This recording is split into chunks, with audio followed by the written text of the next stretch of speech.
Lo normal en la Edad Media. Durante esta época se centraron en el concepto teológico místico.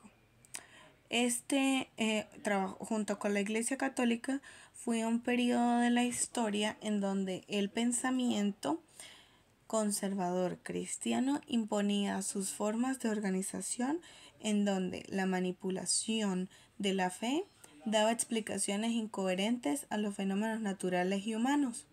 Pero como siempre, hay seres diferentes que cambian el rumbo de la historia, y con esto llegó San Agustín.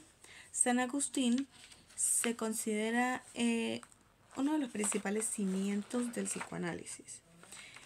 En sus estudios se pudo observar que fueron realizados primero bajo su propia introspección y aparte dieron forma a lo que era parte del conflicto, el placer y la disciplina. Él dio un concepto dinámico de las facultades psicológicas del sujeto y los tratamientos que se planteaban para ese momento eran el encierro, las quemaduras, los encadenamientos, los exorcismos, hasta la quema en las hogueras. O sea, eran más bien como una especie de tortura. Durante la Edad Media en Inglaterra, lo normal era la fe, Dios, los mandamientos y todo el que era fiel. El criterio estadístico fue establecido por Carlo Federico Gauss. Él estableció la llamada curva de los errores, en la que los valores más frecuentes se agrupaban en torno a un valor y el otro lado se desviaba fuera de la media.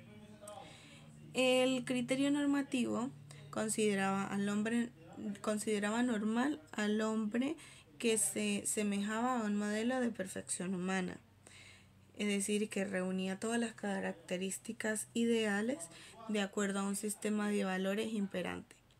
El hombre, en su deber ser de la normalidad como una característica normativa que lo lleva a una positiva relación con la sociedad, daba aportes de esta evolución y desarrollaba una determinada comunidad.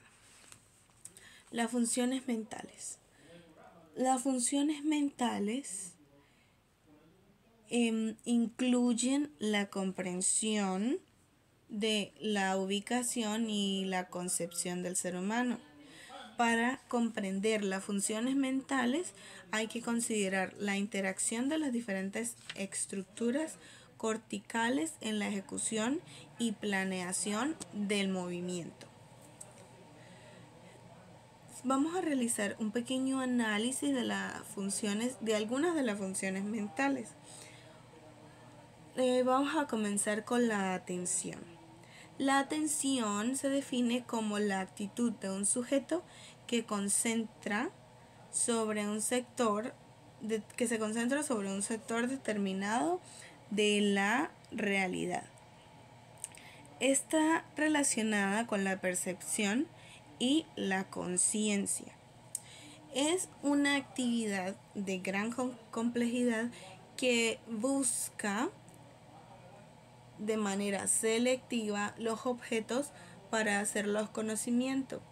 La atención se puede clasificar de acuerdo a de las relaciones y significados, al no ser la atención una actividad autónoma, es decir, que no trabaja sola, se debe estudiar dentro de otras funciones. Está clasificada de acuerdo a las alteraciones cuantitativas y alteraciones cualitativas. Las alteraciones cuantitativas son la hiperproxexia, la hipoproxexia, la aproxexia y la paraproxexia. Y las alteraciones cualitativas se relacionan con la síntesis de las relaciones y los significados. Como la atención no es una actividad o una función autónoma, como lo dijimos anteriormente, esta se debe estudiar dentro de otras funciones. La conciencia. La conciencia se define como la organización del campo perceptivo actual de la experiencia sensible. Esta integra un esquema temporoespacial. Se clasifica en alteraciones cuantitativas y en alteraciones cualitativas. Las cuantitativas son el coma, la confusión, el embotamiento, el estado crepuscular, el estado onírico, la letargia, hiperlucidez y la hiperfrenia. Y las alteraciones cualitativas, de acuerdo con el tiempo actual, se percibe, y de acuerdo con la percepción con el tiempo pasado, también las alteraciones de la conciencia, la percepción del yo en cómo se capta el mundo interno, y las alteraciones en la percepción del yo en el mundo psíquico. La percepción constituye un complejo mecanismo psíquico que nos permite la adquisición de todo el material de conocimientos procedente del mundo exterior y del mundo interior, tanto físico como mental. La finalidad de la percepción es la comprensión y significación de lo que se capta. Se clasifica en alteraciones cuantitativas y cualitativas. Las cuantitativas son la percepción exagerada, la percepción disminuida y la percepción deficiente. Y las alteraciones cualitativas son las ilusiones, los parecidos y el parecido leas y las alucinaciones. El lenguaje. El lenguaje se define como una capacidad universal que genera una pluralidad de lenguas. Es una facultad de articular palabras y se ejerce apoyado en el instrumento creado por la colectividad, que es la lengua. La clasificación del lenguaje está por alteraciones cuantitativas, alteraciones cualitativas. Las cuantitativas son por exceso, exageración de mímicas, y por defecto, la falta de mímicas. En cuanto a la alteración cualitativa está la paramímica, es decir, el paciente no refleja su verdadero estado de ánimo y genera una discordancia entre las expresiones y las emociones o los sentimientos. La orientación. La orientación se define como una función que depende de la atención, la percepción y la memoria. Las personas con trastornos de memoria y de atención suelen tener dificultades para orientarse en tiempo y en espacio. La orientación se clasifica en alteraciones cuantitativas y alteraciones cualitativas. Las alteraciones cuantitativas están la hiperprosexia, la hipoprosexia y la aprosexia, la pseudoprosexia y la paraprosexia. Y en las alteraciones cualitativas encontramos la inatención, la distrabilidad, la apatía, la rigidez mental, el síndrome dorsolateral y el síndrome orbitofrontal. El juicio. El juicio se define por realizar un análisis cuidadoso, y este establece la conformidad o disconformidad con respecto a todos y cada uno de los conocimientos adquiridos, llegando así a una afirmación. Se clasifican a las alteraciones cuantitativas y alteraciones cualitativas. En las alteraciones cuantitativas podemos encontrar el juicio insuficiente, el juicio debilitado y el juicio suspendido. Y en las alteraciones cualitativas podemos encontrar el juicio desviado y el juicio disgregado. La inteligencia. La inteligencia es la capacidad de asimilar, guardar, elaborar información y utilizarla para resolver el problema. Estas se clasifican de acuerdo con la teoría de las inteligencias múltiples. Se pueden encontrar diversos tipos de inteligencias. Algunos de ellos podrían ser la inteligencia lingüístico-verbal, la inteligencia corporal sinestésica, inteligencia musical, inteligencia interpersonal, inteligencia intrapersonal e inteligencia naturalista. Las emociones. La emoción indica el análisis de un suceso interno o externo como significativo, que se acompaña de la activación corporal, la expresión facial y la evaluación subjetiva.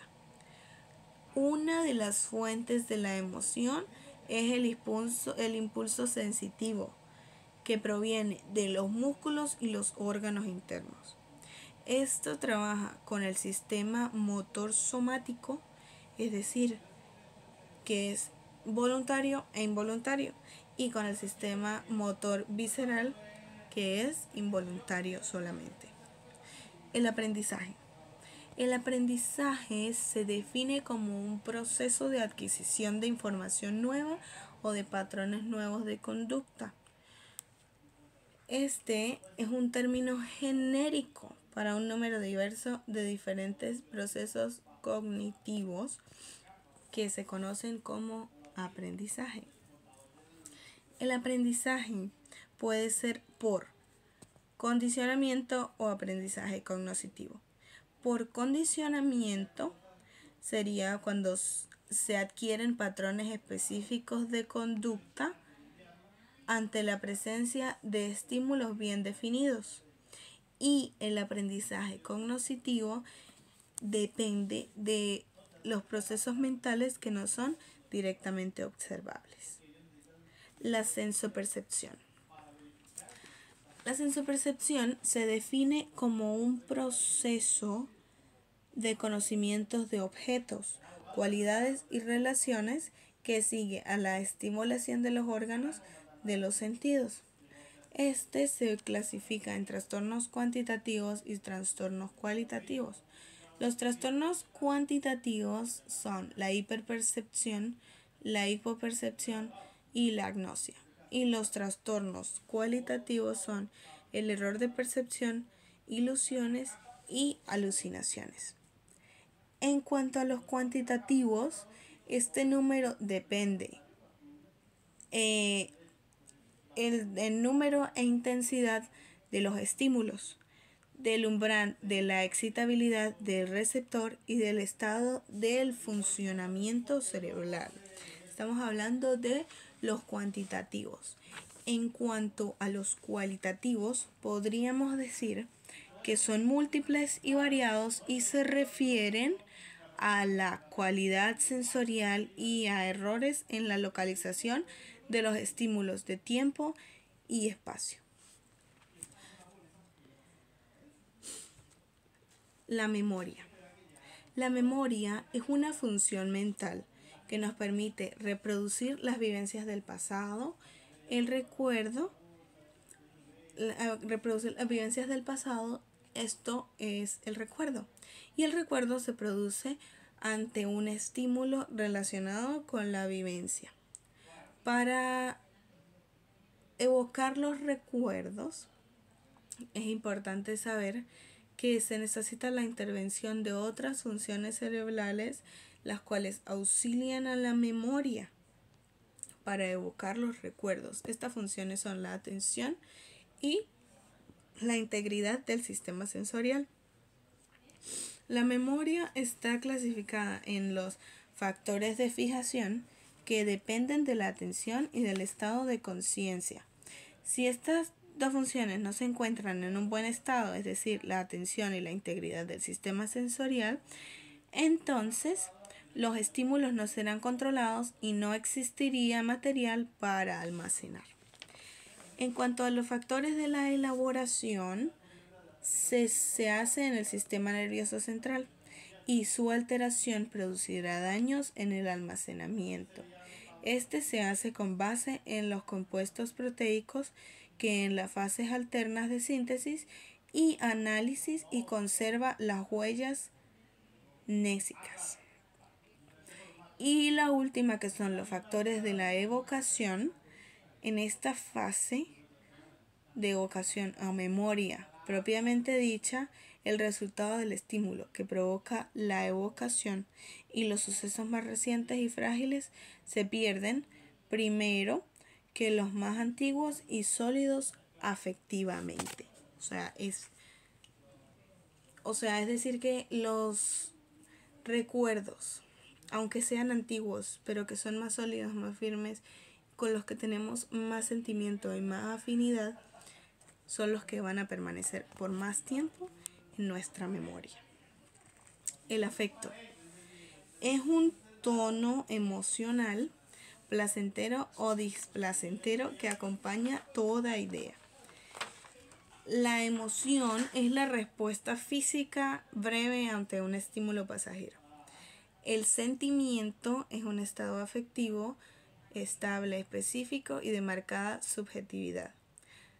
La pasión es un estado afectivo intelectualizado de gran persistencia que puede hacerse permanente con una exagerada repercusión sentimental.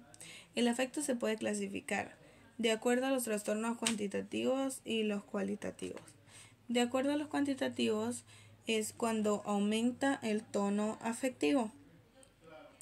Esto quiere decir, algunos ejemplos de esto sería la euforia, el júbilo, el éxtasis, entre otros. Y los cualitativos, el déficit del tono afectivo es cuando podemos observar la apatía, el miedo, la ansiedad, entre otros. El pensamiento. El pensamiento consiste en el flujo de ideas, símbolos o asociaciones dirigidos hacia una meta.